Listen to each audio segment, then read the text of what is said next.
Good morning, everyone. My name is Lizzie, and I am the intern at the Enright Centers here in Ellettsville and Bloomington, Indiana.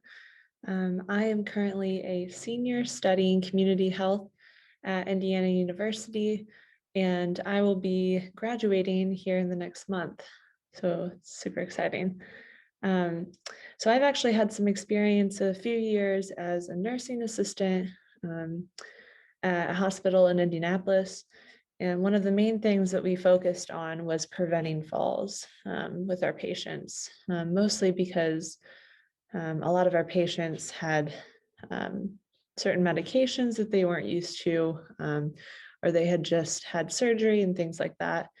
And so I'm going to share a little bit about what I learned and also a little bit about what I've read from the Boston Public Health Commission. So today I'm going to talk about fall prevention, and that this is for the month of April. So first I'm going to give a little background information. And these statistics are not meant to scare people. They're mostly to demonstrate the prevalence of falls in older adults in America. And so we'll just go through these briefly. And so falls are considered the leading cause of fatal and non-fatal injuries among older adults. So the first statistic here, it's 1 in 4 older Americans fall every year. Every 20 minutes, an older adult dies from a fall. 1 in 5 falls result in head injury or broken bones. And finally, older adults who have fallen have twice the chance of falling again. And so my goal is to, provide some information for people that may have fallen in the past, as well as people that have never fallen and are concerned about it, or even aren't concerned about it right now. And maybe this information can help, maybe not necessarily you, but family members or friends or other people that you have in your life.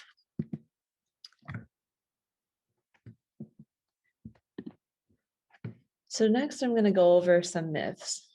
So these are a lot of things that people commonly think of when they think of falling.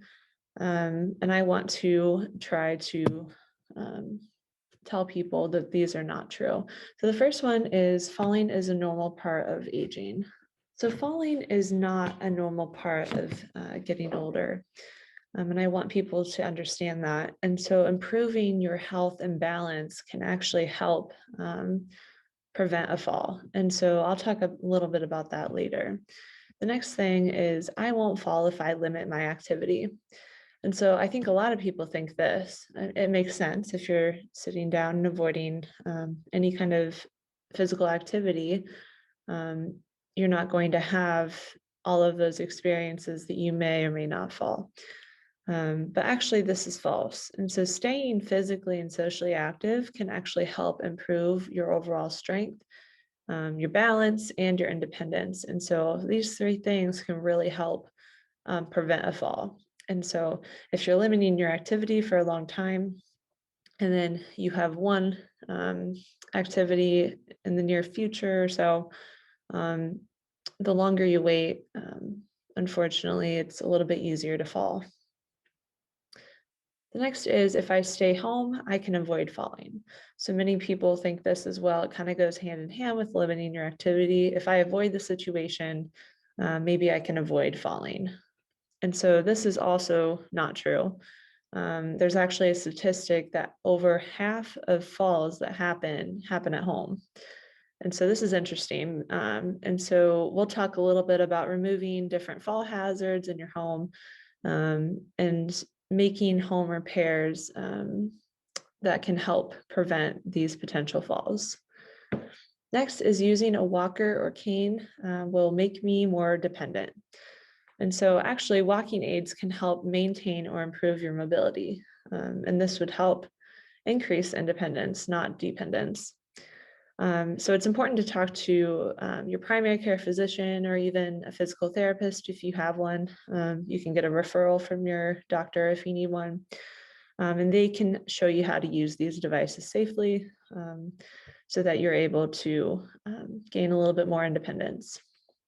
And finally, I don't need to talk to my family or doctor about my fear of falling. I don't want to worry them, and I want to keep my independence. And so this is very fair. It's a valid point.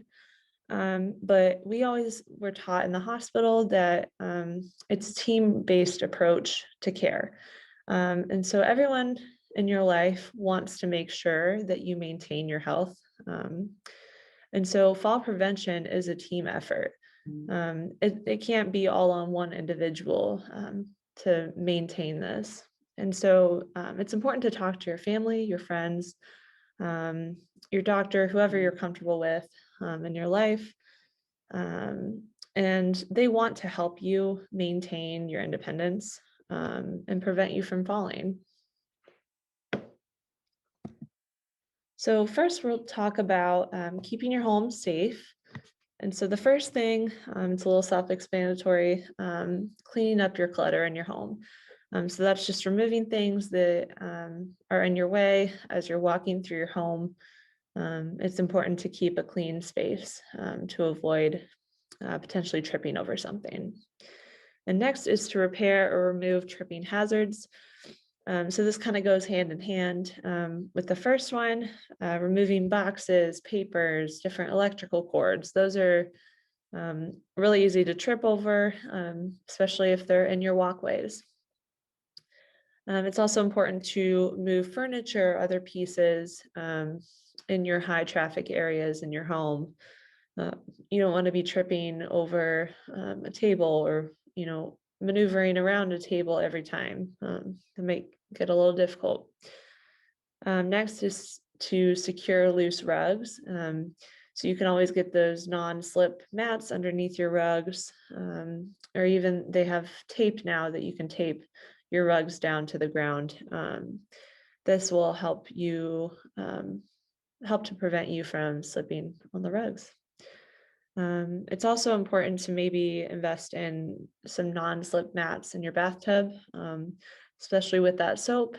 Sometimes the bathtub surface can get a little slippery, and it's a little bit easier to fall, especially when you're getting out of the tub for the shower.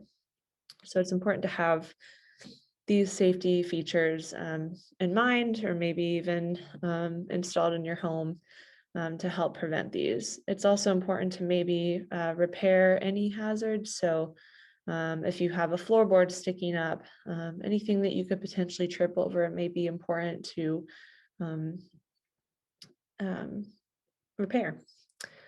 Next is to make items more accessible. So this kind of goes hand in hand with the first two a little bit. So when you're moving that clutter out of the way, make sure you're putting it in a place that is still accessible to you, especially if you're using it on a daily basis or even a weekly basis. So I would say probably the rule of thumb is to have it at eye level or below. You don't want to be reaching over your head too much, because once you're out of your normal range of motion, it's a little bit difficult to maintain your balance.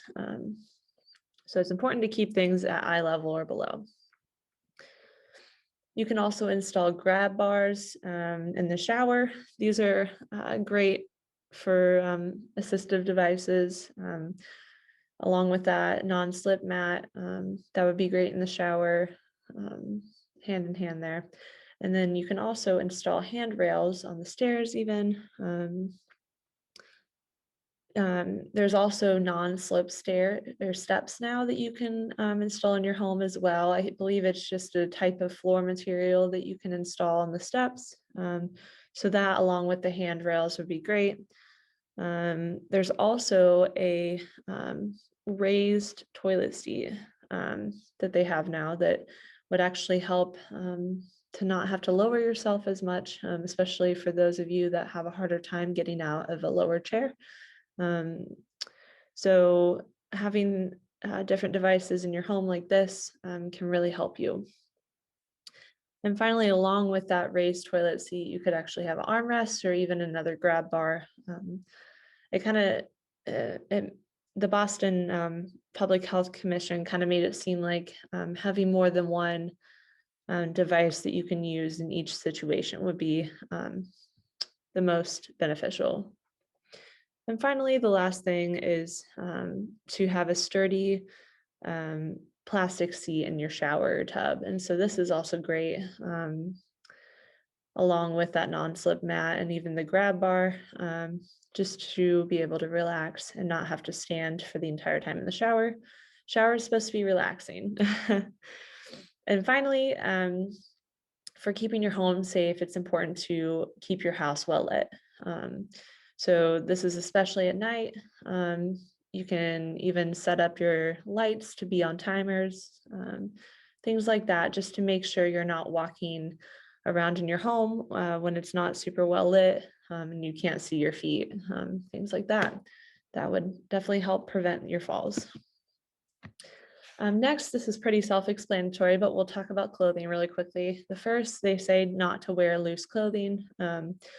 That goes for loose dresses, bigger shirts, pants even that go below your shoes, things like that that could potentially cause you to trip, or even if you were already falling, maybe preventing you from reaching your arms out and things like that.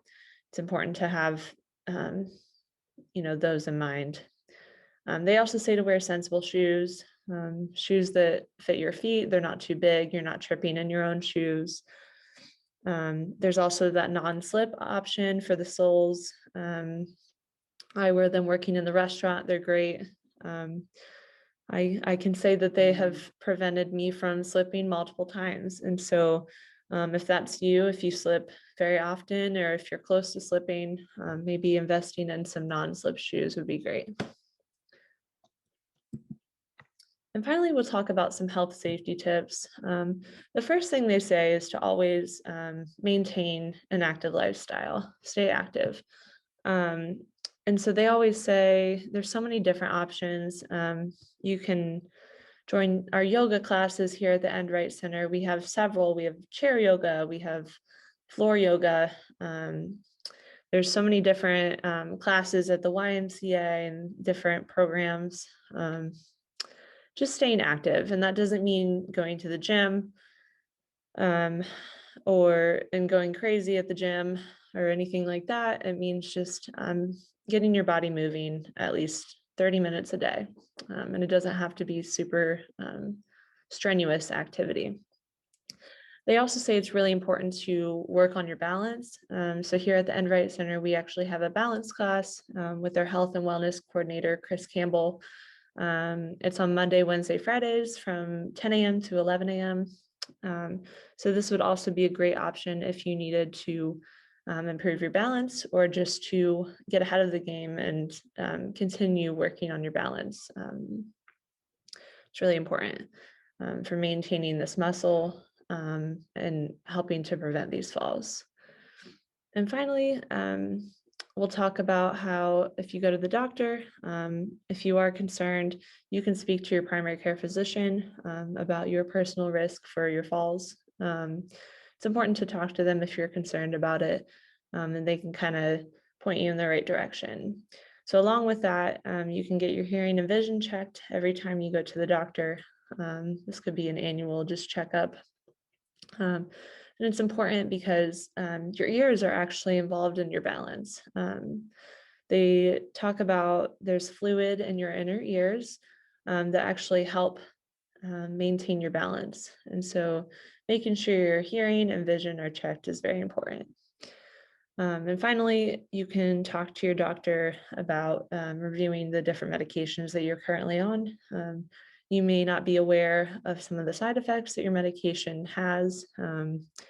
It may cause dizziness or sleepiness, things like that that could potentially